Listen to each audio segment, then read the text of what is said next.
save us starting to go off or it just flips right away.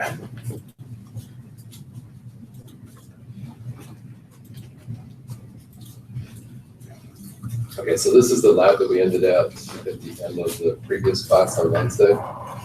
So you can use your notes prior to slide 236, or if you need to, as we go through the whiteboarding of what would be a reasonable use case diagram. I'll erase everything on the whiteboard, make a use case out of it, and then we'll break up into project groups, the dashboard group and the translation group.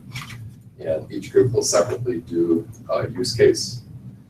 And so those that are in the translation group will stay in this room so that Kevin and Michelle can participate. And then the others can go out into the small room. And I've got some flip chart paper that people can write on. Or if you wanted to just do it on a Word document, and email it to yourself or work out something electronic, I'm fine with that too, whichever way it works out. All right, so lab perspective, this is for writing a use case. So we're actually doing a little step before this lab. That's doing a use case diagram. Okay. So we go off of the screen share here to the whiteboard.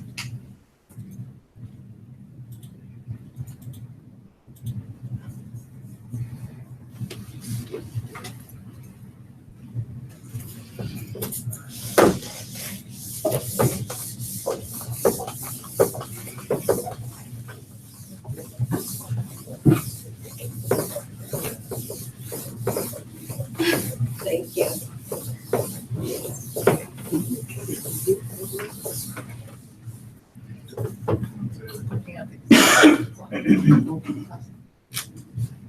All right, use case diagram.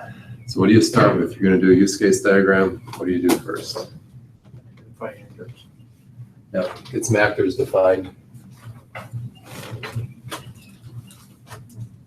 We're doing the student registration system. We've done this before, so we don't need to do a full list right here, but just enough to get our memory refreshed.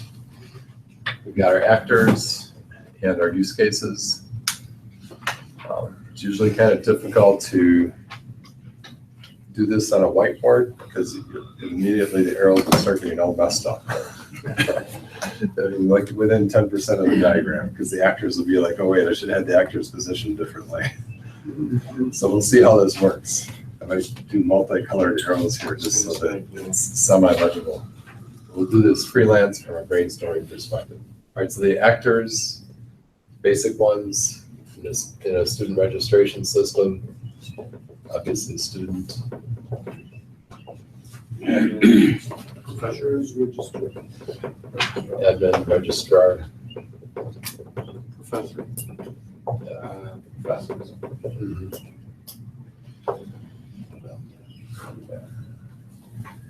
From a systems perspective, what would be some secondary actors?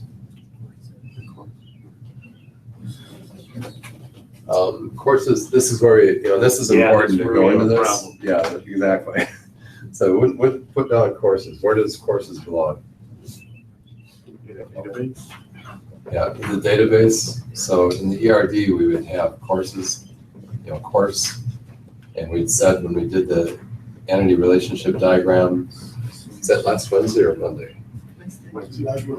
Okay, so we had course, session, and also admin and professor in there. And obviously got a student.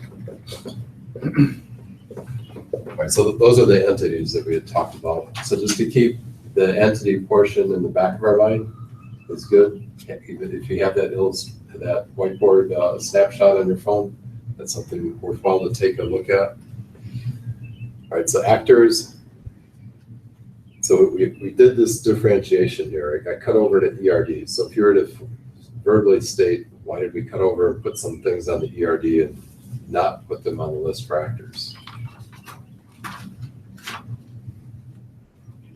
So if you were to describe what's that dividing line that determines whether something from the ERD can go into the actors list? What would that statement be?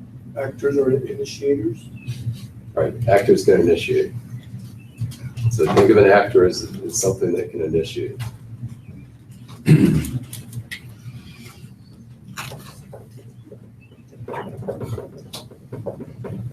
So they're like a potential initiator. You want to put that adjective on it.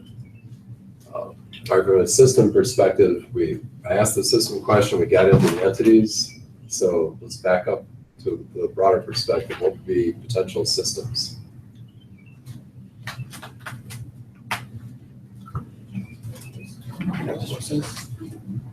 With the- Computer process. Yeah, there's computer processes, but if you think about a college registration system, if you're going to do if you're the IT manager for it, you look at your IT infrastructure as this subsystem, this system, and this system. A Department, repository, database. majors.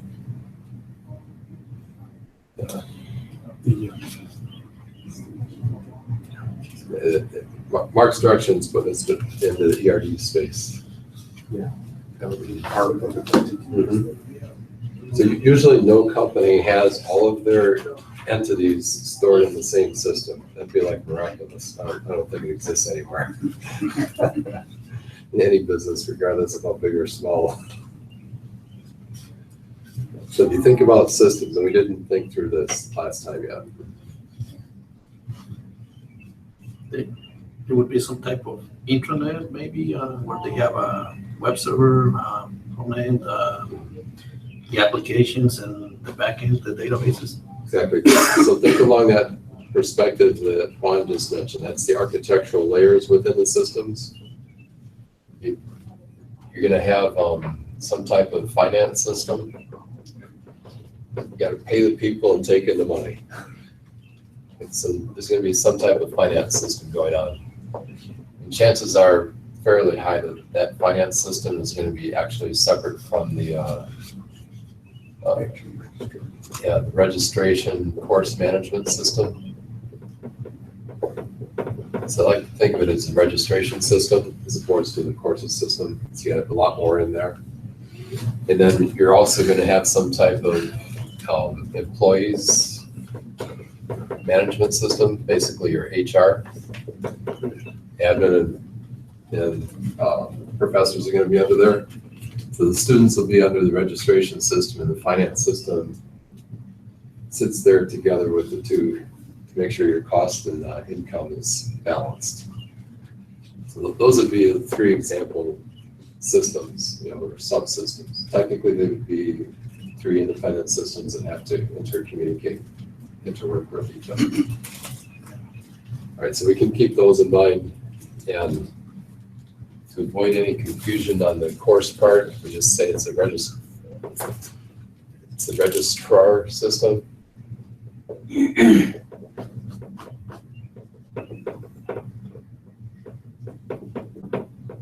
Okay, so we'll throw a few more on there.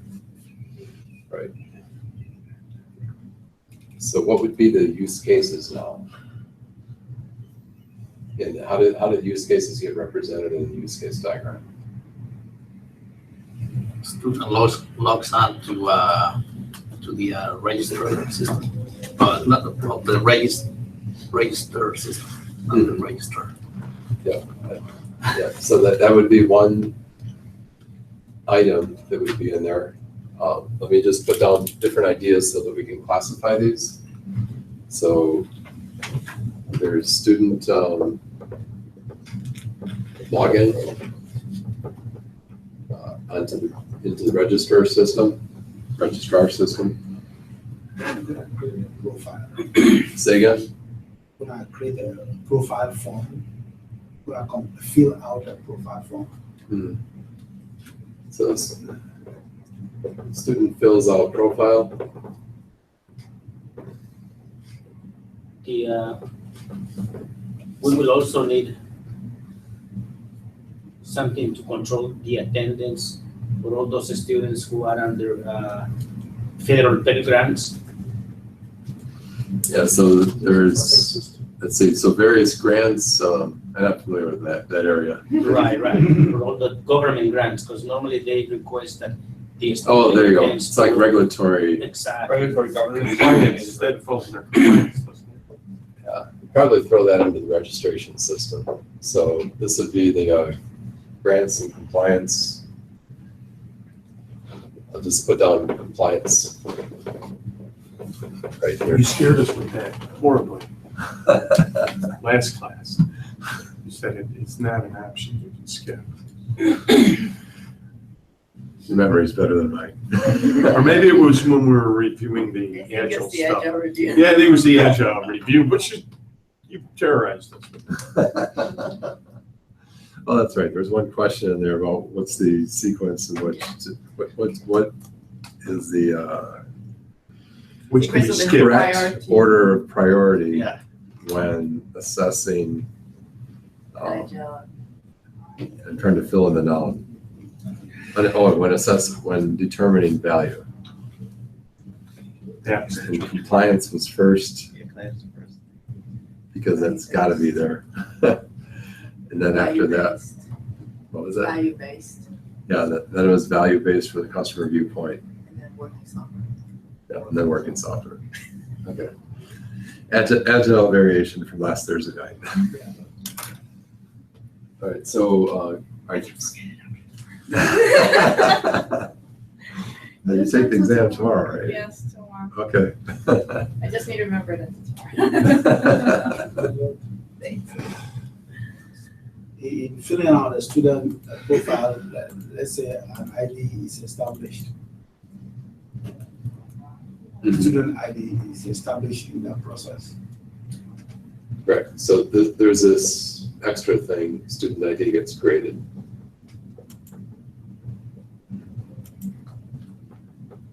Kind of happens behind the scenes related to the ERD. Yeah, that system.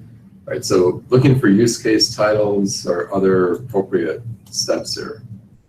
Need a little bit more ideas to get put on the table here, individuals, so that we can organize our use cases relative to use case background. What about initiation of a search for course? Okay.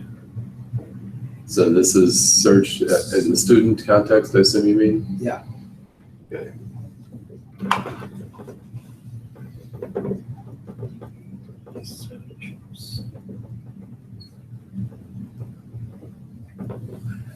Is the system smart enough to only show you courses you have the prerequisites for? I'm asking, I don't know. Good. I don't know how smart we want this system to be. You know, you can, a lot of times you get an override, but it shouldn't show you, just, well, or something. It shows it in a different color. Mhm. I'm asking a question, or that's It's too complex. No, it's not, it's actually really easy. It's just a business rule. It's like, Yeah. show, and because, and I've done this multiple times when I was doing my university work, I'd like, can you waive the prerequisite? So the universities are pretty comfortable with doing that, but you gotta ask them. Yeah, well, that way you can't say, well, I didn't know. Right. Well, I want my money back. So the idea of working with the prerequisites and integrating that somehow. So we've got some business rules that are the prerequisites. So let's just mark that down as another item in here. So there's a business rule. It's all prerequisite. So which system would have that business rules, that set of business rules?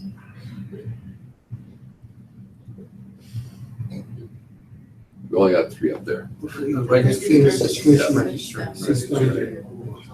It's a registrar system and have to have that. We didn't set up, we're assuming the registrar system is the collection of all the courses. All right, so other use cases, what are use cases Shouldn't the involving these? professor be able to create his courses, his courses? Maybe the registrar is one who assigns names to the courses, but the professor says, I'm going to do a course on stellar physics, for example, or I'm going to do a course on the philosophy trial of the 16th century, or whatever. So the course design, by the or professor. it's not course design, but it's like course identification. What do you want to call it? There's a better word than that. So I understand what you're saying, but I want to get it down to like 2 words. That is the paperwork. Actually, the admin has the control of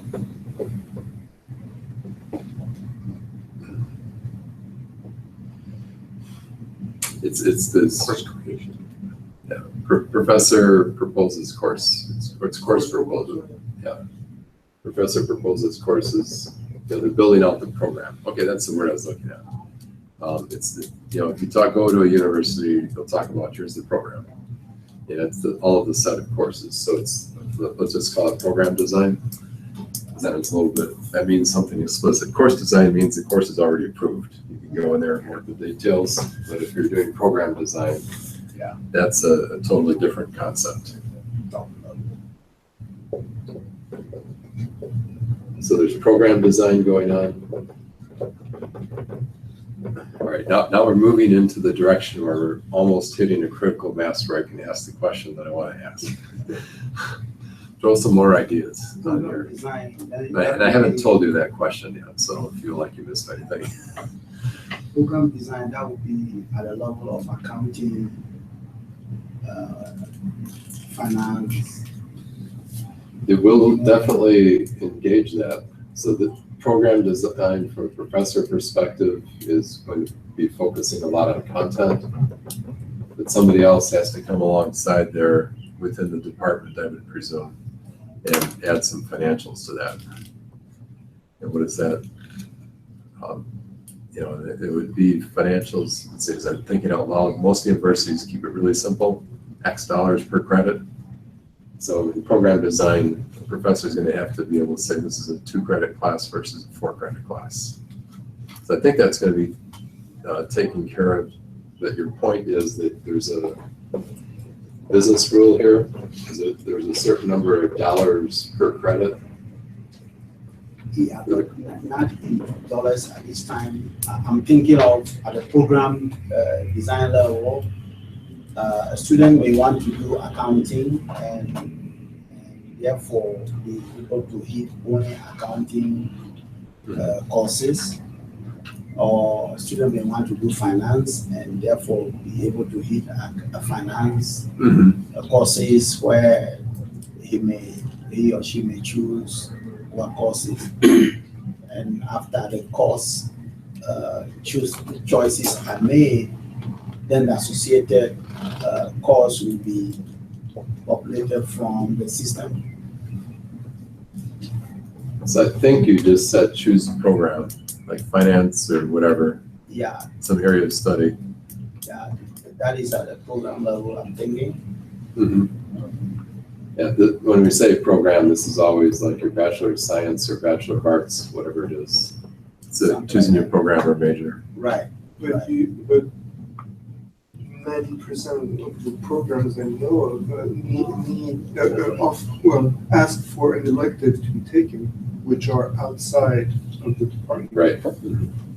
So every program design, it says here's a list of electives you can choose from. You use those to tailor the direction of your program. So when you choose a program, you're automatically binding yourself into a set of electives, which of course can be wavered to some degree. For these business projects, I'm just asking a question because I'm not really that involved. The business project that you guys are looking for is basically focusing on a small portion of the website where you can log in and look for a course. Is that what it is? Is that what the project But this is just a lab. This isn't the projects we're doing outside of class. This is our lab for this morning. So we get our minds around what is a business case? What's a business case diagram? How do you separate out items from that are in the business case from business case titles themselves? Oh, Okay, so it's just our lab part spinning right off of that, or launching right off of that one slide that put up 30 minutes back. All right, so this is probably good enough now. We've got a combination of thoughts here there, just throw it on the table. So let's, 1, 2, 3, 4. We've got like 5 or 6 things. All right, look at the granularity of what's here now. If you just look at the granularity, what is it that we've actually got? Sandra? Any open seat? It'll be fine. We've been recording the first part. We're just in the middle of doing a use case diagram for student registration system. All right, so we've got one, I'm gonna number these right now. It's like, speak to enumerations. 6. All right, so we've got 6 items there. And they now have enough variety that we can talk about them and say, okay, what are we trying to do with these things? All right, so if you look at the granularity, just high, medium, low. How specific or broad is number 1 compared to everything else on the list? It says professor can do program design, and that focuses on content and implies credits. You know, the program is a particular major. It's very broad, With really. its, yeah, Because you gotta pull in all kinds of external forces that are gonna say yay or nay. He's gotta have that all documented. right. So the question is, how broad is it? You know, it's very broad. It's got a high, from a high, medium, low. It's very broad. Okay, so go down to the next one. Student searches for a course. That's more granular, like in the middle or even low. Yep. We did it on a scale of 1 to 5. We're gonna need this level of granularity. This is like a 5. And this one would be, Like a 2. right, 3. probably a 2, maybe a 3, somewhere in that range. I don't understand under there the choose program. There's search, actually, we have 2 things under here. So there's like a 2A and a 2B. That's just- Okay, all that's a right, little that bit. makes sense. But even choose program, what granularity are we talking at there on a scale of 1 through 5? 1 or 2. Yeah, it's probably gonna be like 1. How much effort is it to choose a program from a business case diagram perspective? That's a 1. Yeah, this is 1. Student fills out profile.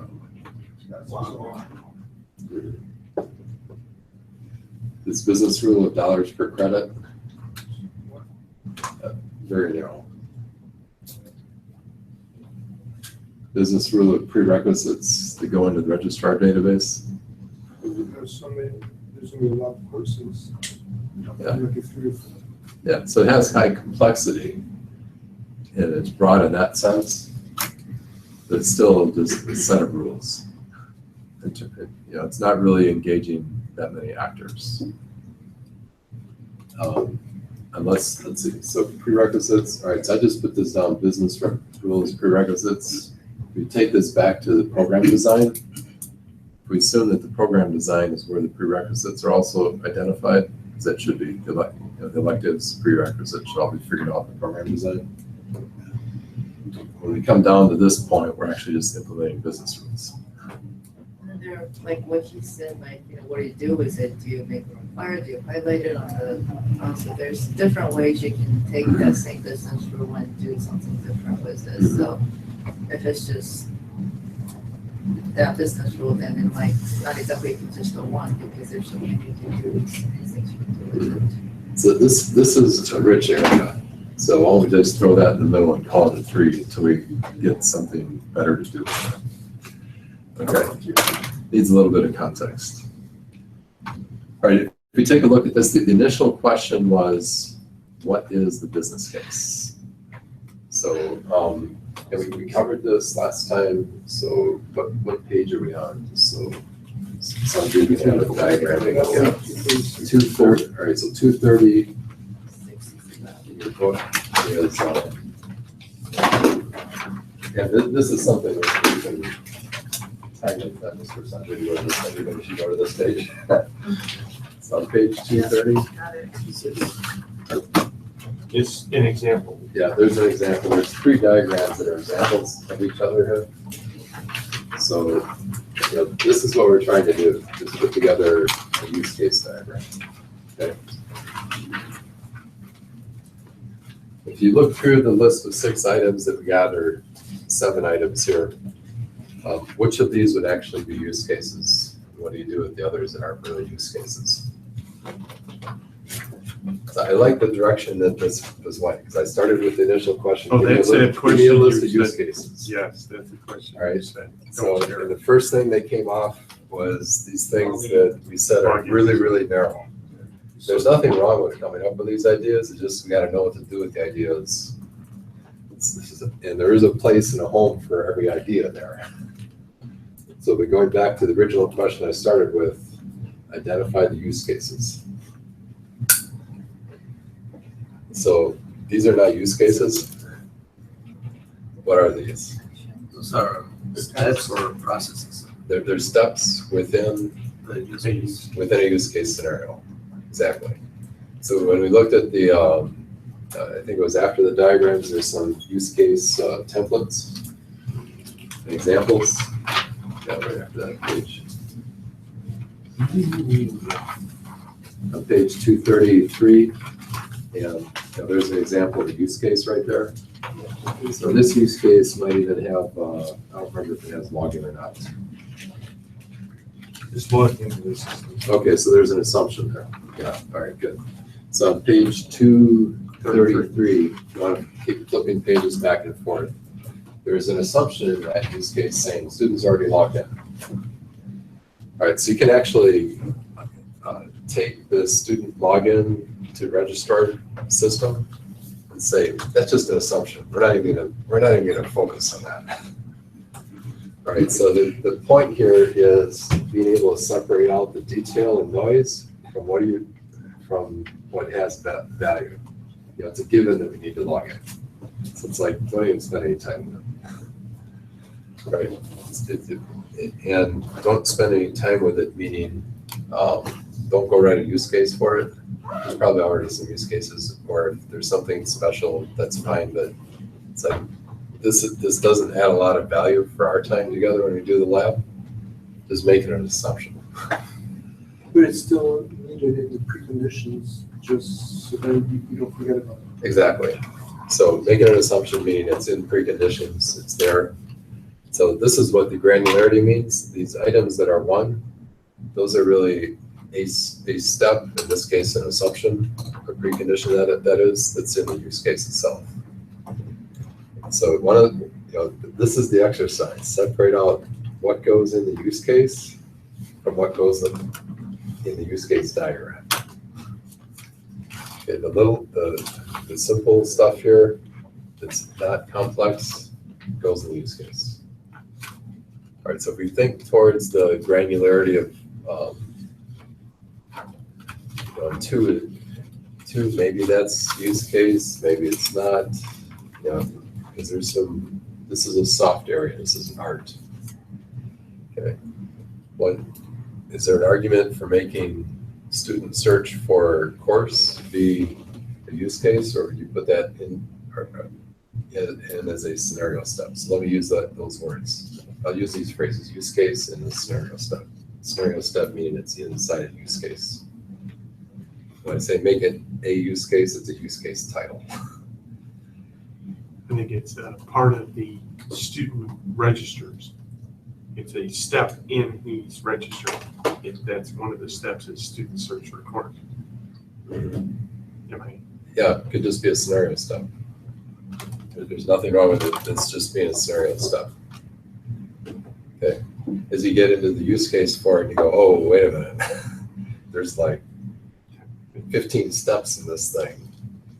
Then it's like staring you. It's like staring it in the face, saying, "I don't think you had this right." There's one or two use cases in here, etc. All right, so when we go to this use case of a professor doing program design, okay, there's a real use case. Because we haven't said anything about the steps involved with this. So there's the rule, the heuristic rule. If you can take this, anything, and throw it in as a scenario step or precondition or postcondition, it's not a use case. It's just a step. So let's look at let's go back to our question then of what would the use cases be that involve these actors?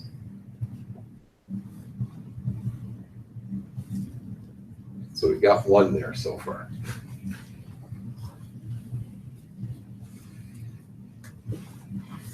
You can speak up, Melissa and Kevin too.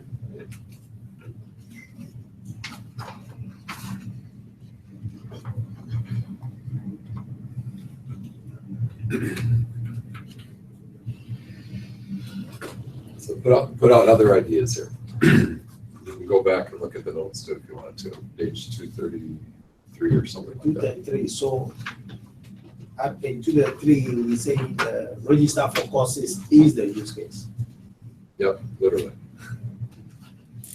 So just take that out here. All right, so here we have a student registers for course.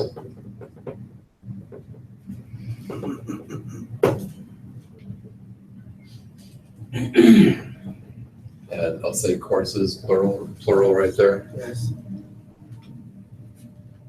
All right, so what else do we have for use cases?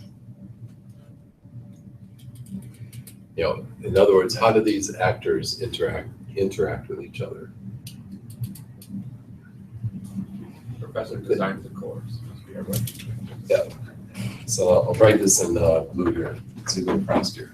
So we have some actors. You know, think about it. What can they initiate?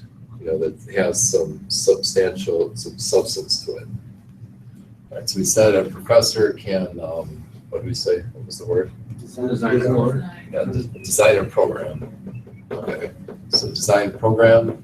B1. Student can register for courses.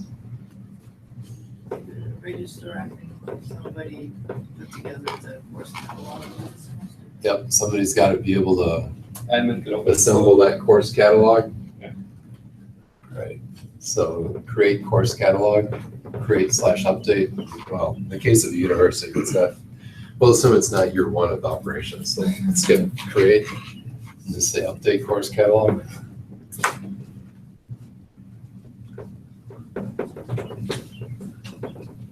Right, somebody else had said, I forget who said it right now.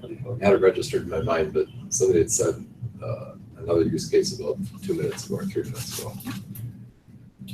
So if you see your contribution not up on here, speak up. So I forget who said it. So it was like three use case titles ago. All right, keep going. What else could be initiated by an actor? Process. Finance can process your money, your register. All right. So this can Pay grant processing. payment processing. Yeah, Right. payment processing. All right. Finance system is going to do payment processing. How about counseling and actors? Counselor. Counseling, because you would have to talk to counseling first before you can even register, before you can even do everything there.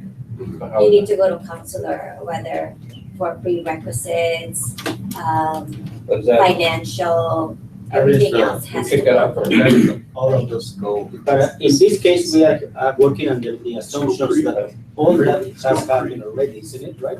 Everyone's like, Well, No, we can It's put that out on initiation. the table. So who would initiate that? the student will Right. initiate to the counselor. So there's a student, there's the application process, which after the application's accepted, so we can't take that as a starting point. Let's assume the application's been accepted, and then the next step is exactly what No, Mary you Lynn is would saying. have to go to counselor before you can even register.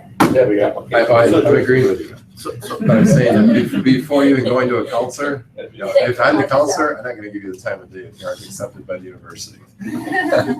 so the use That's case, somebody else's job, to get you lured into my university. After you're lured in, you be accepted and make your, Use money. yeah, give us some money, You're down, right? yeah. Yeah, okay. So there's gonna be some type of consulting, that's provided by a program counselor, Yeah. to just make that be a, Department counselor. No, that department is just counselor. would it be applied for admission? And that includes the student and the counselor, the interaction between those two. Where at? Where? So we'll just put in counselor a little bit loosely, because I'm hearing a little bit of debate on where that role actually is. So don't worry about who provides that role within the university employment structure. We'll just say, okay, yeah, that does make sense. So there's some type of registration for courses. There's Apply for admission. To the university. what's the key word there? What's that? The register for courses. There's some initial, basically, plan with counselor. You know, what am I going to do? Oh, it's a career concept. Right, it's in that career end of things, you know, which program best fits. Yeah, but there's usually some type of meeting or engagement and electronic records come out of that. Then after that, there would be the registration for courses. That's usually the way it works. All right, so If you wanna get on. we're thinking about actors and what they initiate. Okay, so what else is, what would the registrar initiate, if anything? Maybe the answer is going to be nothing. She adds the student to the class role. Is that what the registrar does? That the registrar is responsible for that. Yeah, just class to the schedule. Actually, that's another whole thing. Evaluate the Yes, sir. students' You've got to have a room. choices. Okay, so we Pat saying up here, so the direction from the three right here, they're close to each other. Now thinking about room scheduling, you know, location. So who would initiate that? Registrar approves and posts students that are in the course of conduct. That would you comment on? I think that the I'll erase this, responsibility of but the we've student. got location. What did you just say, then? Approval, they approve whether student will, registrar system will approve that the student can attend that class. Right, there is some approval. So I mentioned like waivers, using waivers. Yeah. That's gonna go through the registrar. The registrar is gonna say you can't do that because it breaks our business rule. But if you get a waiver, that's a different business rule. It overrides the other business rule. It's the registrar is like the police chief, so to speak, in terms of what's, I think the registrar is gonna evaluate and approve.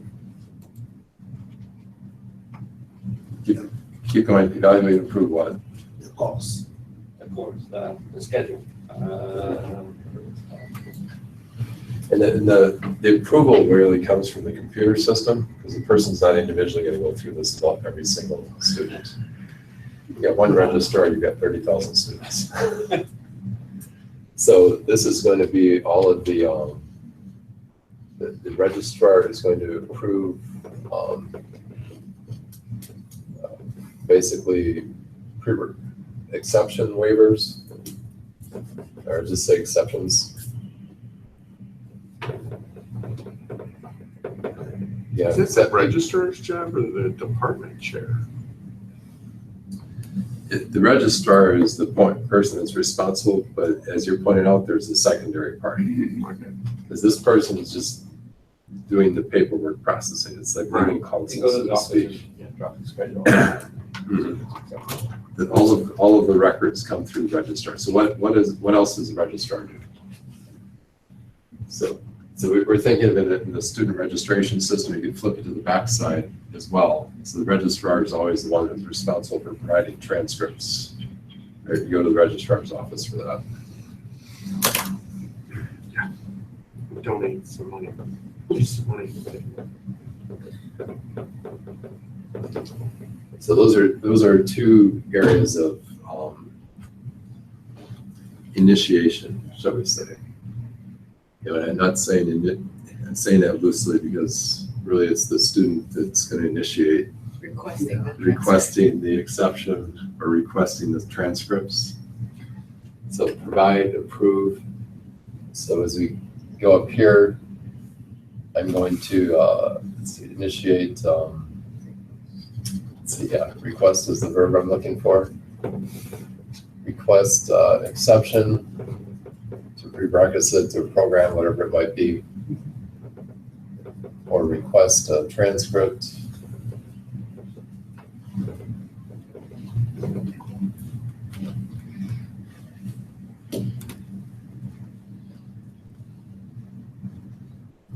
is reasonably complete now. All right, so you see the difference in the blue up in the upper right corner versus the black in the lower or upper left corner compared to the black in the lower right corner. Yeah.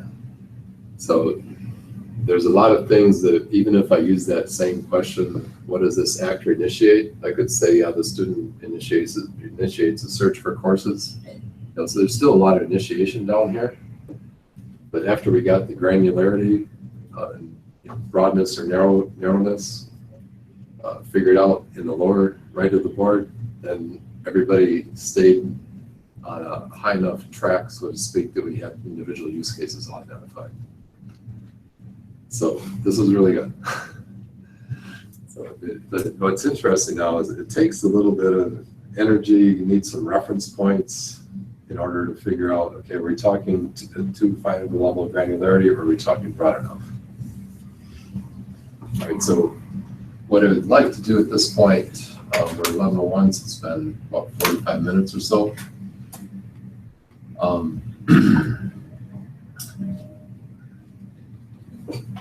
We're definitely going to break off into our two teams and do some use cases, individually. With it individually meaning two sets of use cases, one from set from each team. Do you want to go ahead and do a use case diagram on the board, or do you want to do that as in your team setting? I'm figuring with a large enough group, you've got 5 people in your teams or 6 people on your teams, we could break off and that'll go just fine. I have no problem just doing it together collectively. Together. I'm good with that. Oh, okay, location. I jotted this down here intentionally, not to lose track of it. So Pat was mentioning location, so we have another use case title in here. What would that be? Somebody's got to figure out the scheduling of where these class sessions are going to be located. Does he kind of part of the course catalog? Course catalog is usually, here's what the program is, separate from where is this. I'm kind of thinking more like course catalog is then, the session having the date and the time and the classroom going to be with the professor, so, it's the basis that we used to search and register for the courses, so. Or like the semester schedule, I guess that's the other word. Update course catalog. All right, so I understand what you were saying there. So let's just put both of them in here. Course catalog, update.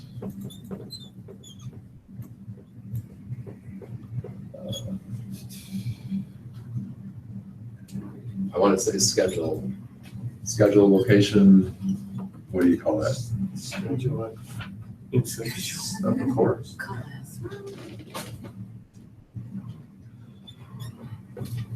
Just say schedule. So you can have a student course schedule, which is not the same as this course schedule, because this is the course schedule meaning for the department.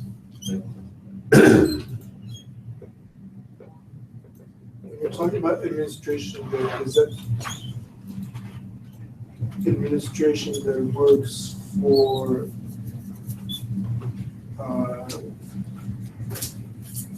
the dean of the university or for the department head?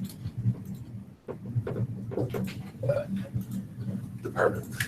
Good point, because there's that higher echelon of the administrative office for the university, which would include the chief technology officer, information officer. Because it's not going to be that the upper administration that is going to take care of those courses, schedules and so on. So we'll make that be department admin. All right, let's do a use case diagram on this. I've got enough space here that I think we can put together something reasonably. This might look really interesting in terms of where the arrows go, depending on where the actors line up. All right, so sticking to the blue and the black here. We've got a student.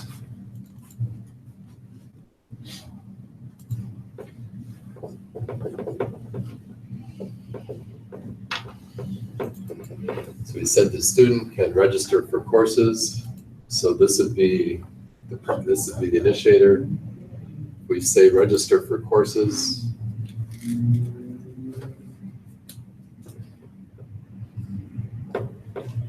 I'll just say register, so. Just to give myself enough room here on the whiteboard. Normally it'd say register for courses. Okay. So I've got an interaction going between here. Is there a secondary actor associated with that? Register for courses. But before we register for courses, it's not that we need to see first a counselor and then Yeah. register. Secondary. You could do planning with counselor, right? So there's a, what do we call it? We'll just say plan. I'll basically just use the one word if I can get away with it. In the back, there's a counselor, that should be on the other side.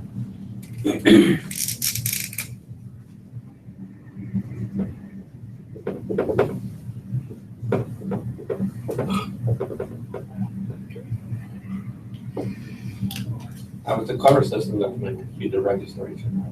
Say again? It's a clever system that plans to complete the registration right away. Yeah. Yeah, so the plan here could go right into the registration system. So let's put the registration system in here. And it's still an actor type view, even though it's, right. It's a registrar system.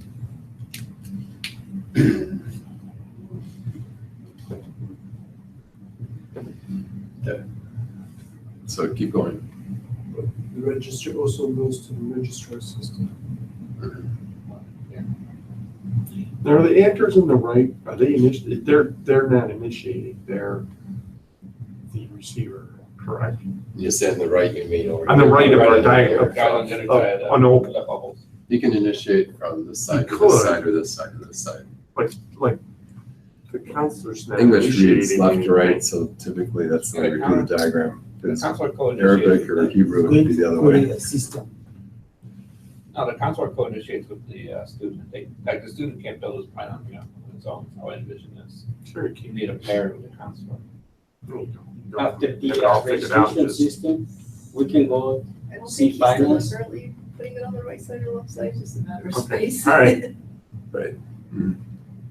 I don't, Left or right side doesn't matter. I guess the counselor could initiate, that's not the way I viewed it. You as the student, you have to initiate. Yeah, those details can be worked out in the use case.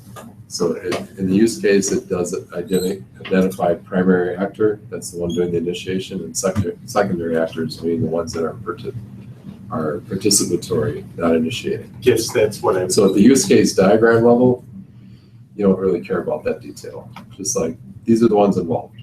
Work out the details later. So the idea of the use case diagram is supposed to be boom, boom, boom, boom. I can just fly through this thing and not get caught on the details. So we're actually going through here like, so which is okay. It's, you do it the first time that way, and then the next time around, there's a framework of thinking which gets established, so you can snap through it really fast. So it's like, Well, then the student requests, we can put request on the register, and on the other side is the registrar.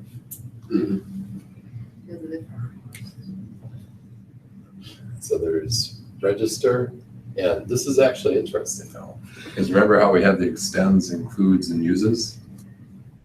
So if I go register for a class, and this is up to us as the business analyst then, how do I actually want to include this request for exception? Is that gonna come in as a step, this whole new use case that gets introduced and used by the register use case?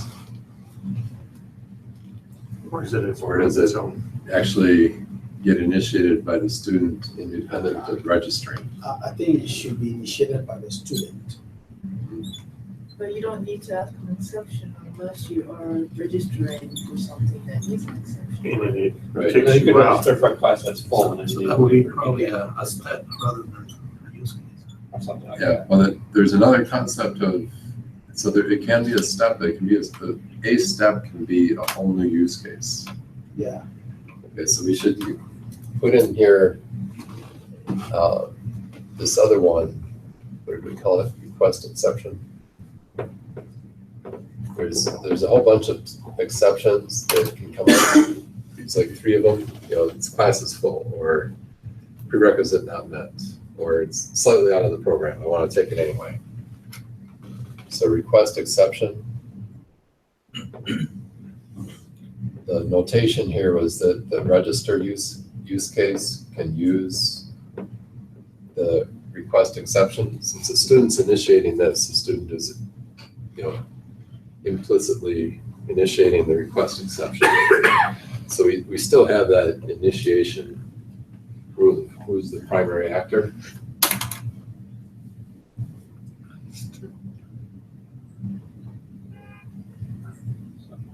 Once you register, it'll feed the finance system. I would expect to do that, start Fee paying.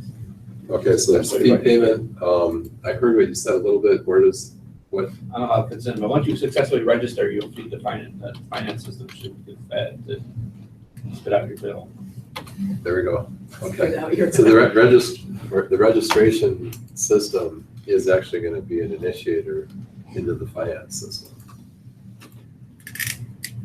So yeah, I didn't put that in there exactly, but create bill, whatever you want to call that.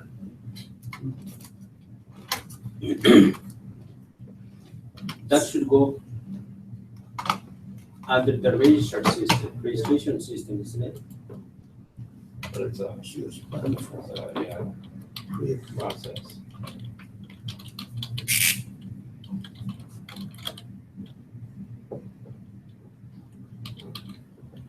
So the finance system. Okay.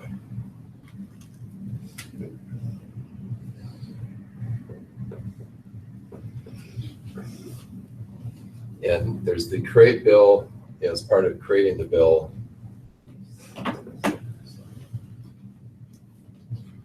So should we put arrows to make it more clear?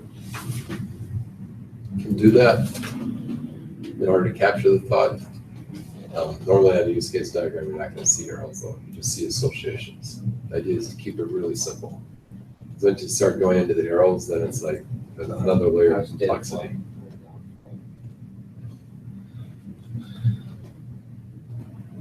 For the purpose of what we're talking about here, if you had a context diagram, which we haven't looked at yet, then you put the arrows on.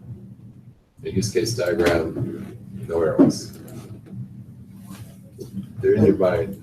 And the request exception should be connected to the registrar system. Well, And the department. part of the registration process. Maybe it goes to a counselor. Counselor gave the waiver. Yeah, somebody has to give the waiver or approve it. Yeah. So I would, That'd be a professor, it could be a group of people, Right. department head, a professor, Mhm. so it's usually not gonna be an admin. When I've gotten waivers, I've always had to go directly to the professor. It's like, I know your class is full, but can you take it anyway? Right. It'd be my department head to take more classes.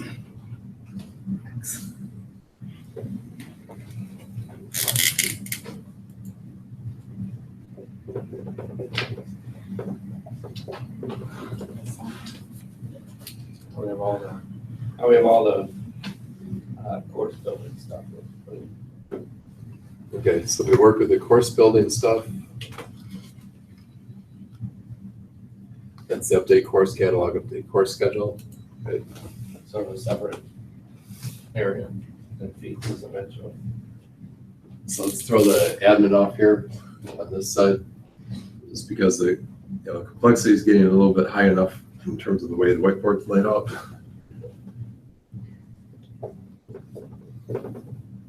So department admin over here.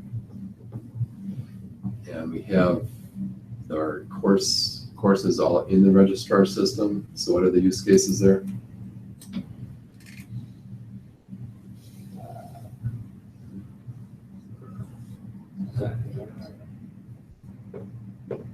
Sources. So update course catalog. And update course schedule. You can say update location, you missed. See, schedule will include location. Yeah. So just let that be the detail inside there. Yeah, which days, which time, which location. Mhm.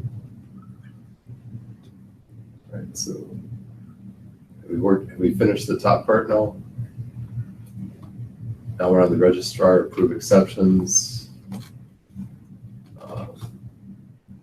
So we didn't put in that approval part. Register request exception goes to the professor.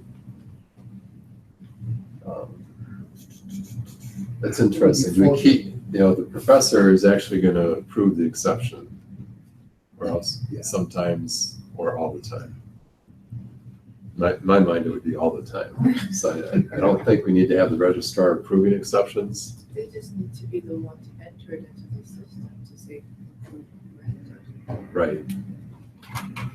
But you could just maybe skip that and just put it into the registration system, because that's where the exception will be noted. Right. So the professor could just provide that note directly into the registration system, it would save a step. Right. So that you can think of it as the registrar's responsibility is the set of functions that are available through the registrar system. But technically, that's actually what it is. All right, so we have this request exception involving the professor, the student, and the registration system. Keep it with government coordination here.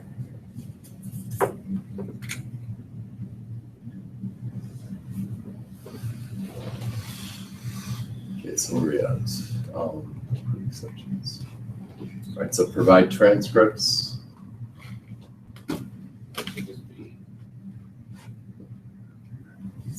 Well, it's first asked by the alumni or the student, alumnus or the student. Right. Well, current students can request a transcript too, so.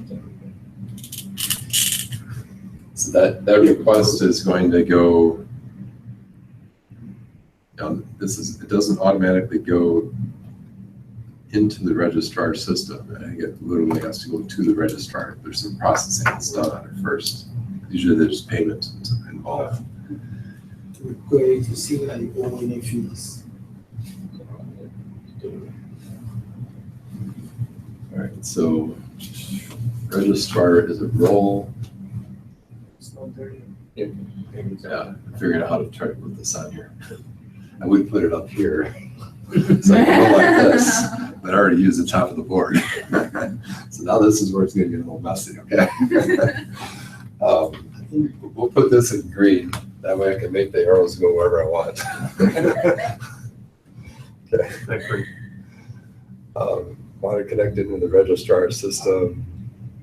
So I'll put it over here.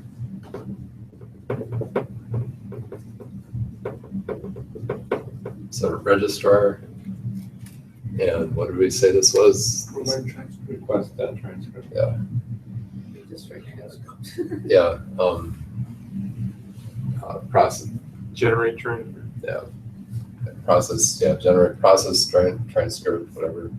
I'll just say transcript. Skip whatever on here. Skips over that. Transcripts.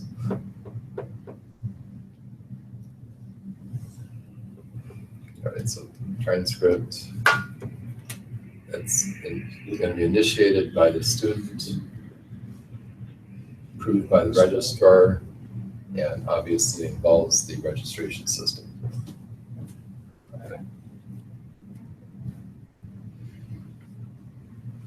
Where's HR, or HR come in that? That fired the professor, HR employees. Professors can only fired as Oh. engineers. So the green light was. It's just harder, they can't be, it's difficult. Yeah, it's tenure. All right, so let's keep going down through the list here. Professor designing program, where would that happen? It's gonna happen over in that corner up there. Real small. Professor here, designing a program. So if I'm designing a program, And I already have all of the course information in here. There should be like some type of snapshot where I can take this snapshot, go muck with it, change it, adjust it however I want, get the approval, and then submit it back in. So that could be a function of the registrar system to support this sandbox where you can modify a program. Okay, so let's make that assumption. The department might have to approve it, so. What? Definitely. So that would be where department head, we don't have that You're- listed as an actor over You're there. assuming the professor is initiating that. It could be initiated from the department and Right. hand it to the professor and say, go work on, we need a program that'll do blah. Yeah. Blah. So design program. And to Pat's point, the department head is going to be involved with this for approval purposes. Or initiation. Yep, or initiation. And it's gonna interface with the registrar system. It's going to involve department head, professor, and registrar system. So very legitimate. My middle daughter took a double major in athletic training and secondary education. So she had to do this special for both department heads. Because she wanted to blend both of them together and get done in 5 years. Which she did accomplish. But that's what it took. And they did some specialized design work to make it fit. They actually just finished the template, so to speak, of what the merged major in 5 years would look like, or not the merged major, but the double major in 5 years would look like. But it was still a young enough approach to do it in 5 years that she still had to work with each of the department heads. All right, so registration system, we've got that in there. The employee HR system, that's where the professor, the department head, and the department admin would engage. But we didn't put anything in here explicitly that would need that extra IT system, even though it's present. Finance system we put in here. Transcript. Okay, so it looks like we covered everything. Reasonably covered it. Doesn't need to be complete. The idea is that, okay, how do we work with use cases, actors, who's initiating? What level of detail are we talking about here? Okay, so hopefully this like sets the benchmark as a reference point so that when each team is doing your own use case diagram, we're thinking at this level of granularity. And it's still important to think at this level as well, to know that the thoughts at this level are the steps that go into the individual use case scenarios. So in this ERD, there are 8 use cases, right? This use case diagram, you mean? Not ERD. Sorry. I knew you knew it wasn't an ERD, but just to draw it out. Okay, so in this particular one, yeah, there's 8 so far in here.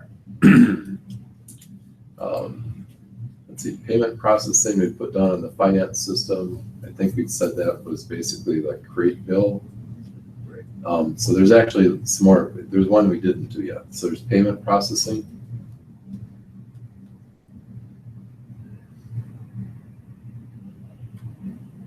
We would still need to have the student pay the bill. Okay, that's the only, from a completeness perspective, we could just add that in here. Since the bill is going to get associated between the registration system and the finance system and the student, there's some type of payment plan, including grants and et cetera, student loans.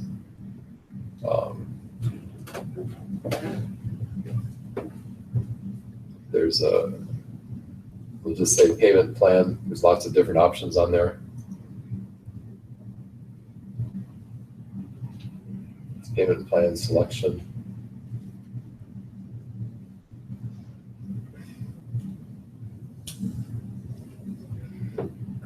And then make payments.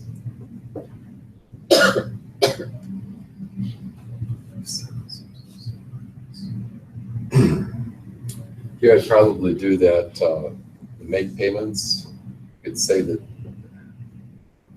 the payment plan selection includes or uses. It's almost the other way around.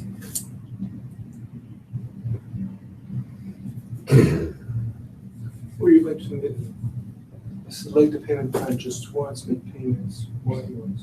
Right. So, and I'm not sure in my mind which way I'd want to do an association between the two use cases. I mean, the one is obviously derived off of the other. Yeah. So before I finish that thought, let's finish the this other thought of payment plan selection. That's something that the student is going to make, and it's going to get recorded into the finance system. So to make payments, how would that work out? And I think there should be some kind of association between create bill as well. Between what? Create bill, because the bill is the one created before it can be paid. So there's create bill based on what they registered for. So you're thinking, Yeah, there may be an arrow from create a bill and then directly to the payment plan. oh, okay. All right, so this is, let's see. Here, I could see that where the registrar system is saying, here's your payment options. You choose one. At the create bill level. Mhm. Okay. Create bill would include create bill and payment options. Yeah. Okay. We can just squeeze that into there. So at some point, the student's gonna come back and make a payment plan selection, otherwise they can't start their courses. Yeah. Okay, so the registrar system actually cares about this as well. Yeah. Right, so there's a payment plan selection, and then there's making payments. I know how to do monthly payments on here, the student's not involved, just two computer systems talking with each other.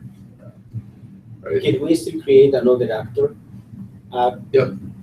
At the university bookstore.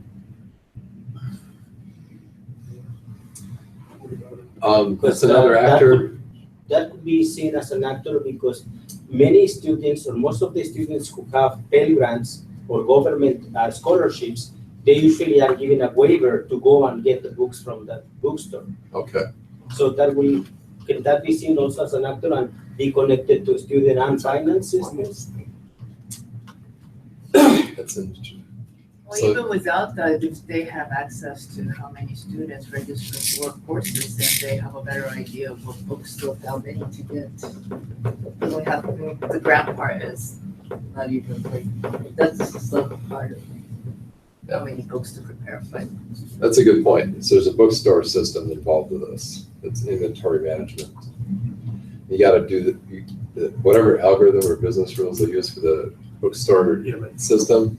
They gotta take Amazon's into blowing account. that away. That's exactly my point. It's like, they gotta take into account what's the actual inventory we wanna carry based on how many used books are out there on Amazon. And then there's, or they use. we need to update the course and generate a new book so that those books are gone and we can. Right. Invalidate. Don't tell me Amazon. universities don't do that. That's part of the program design. Yeah.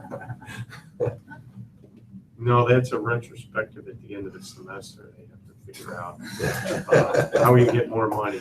Generate a new book. The professor requires his written book. Exactly. The Gotta do course. it. Don't, Exactly. no, never take a class where the professor wrote the book. Learn that lesson. I've done that as well. That's where I took my advanced database organization class from Illinois, whatever the school is, ITT. The professor wrote the book, and I would swear he had a mistake on like every fourth page. And if you So I pointed it out, spent again, not a lot of my time because the mistakes were quick for me to see because I've worked with databases already. But you know, after 3 weeks, I was like, can I suggest some changes for you? And then after that, it just became routine. Okay, what changes this week? Yeah, then he's gonna create a volume 2 or version 2 for the next semester, and then you can't like even like sell your old book anymore. That's an old because book, it's I'll like just you get credit for it with. Eventually I did. You can use it to check up your car. All right, so payment plan selection and make payments. Payment plan selection, I would say this initiates the make payments of some type. It's okay to say that. First one. Does it extend or does it not extend? It's not extends, because extends is like the inheritance concept where you have something generic, you want something more specific. It might, Uses, the problem is, depending extends. upon what you're doing, you may not have to make payments Wow. that's all because you've got a paid scholarship that covers it all. Right, off. uses, extends, what was the other one? Includes, Includes. and it's probably this way. This one includes this. There's some reference in here going on. So I can either take it that way, or I can say that the information is all in the finance system. So I don't need to worry about that. But the whole point here is that there's some type of multiple payment systems on the side, credit card or whatever, that there's payment systems, meaning credit card, PayPal, all these, and then government programs. And there's the government grant management. Right, so there's lots of different payment systems involved with this. So those payment systems are going to be interacting with the make payments. All right, reasonably complete. Okay, there's one that we didn't do yet at all. It's what was it? Provide transcript. Payment processing we've covered. Yeah, good enough, good enough. All right, what I'd like us to take time to do here now is look at the pick some use cases out of here. You can take a snapshot with your phone of what's on here for the team that's going to go into the other room. And go ahead and work out a couple of use cases. I brought in some flip chart paper. It's in the back of the room there, so you really, that can be used here as well, just because it's probably going to be easier since my board's already taken. So we'll use the flip chart in both manners. Use case for user story.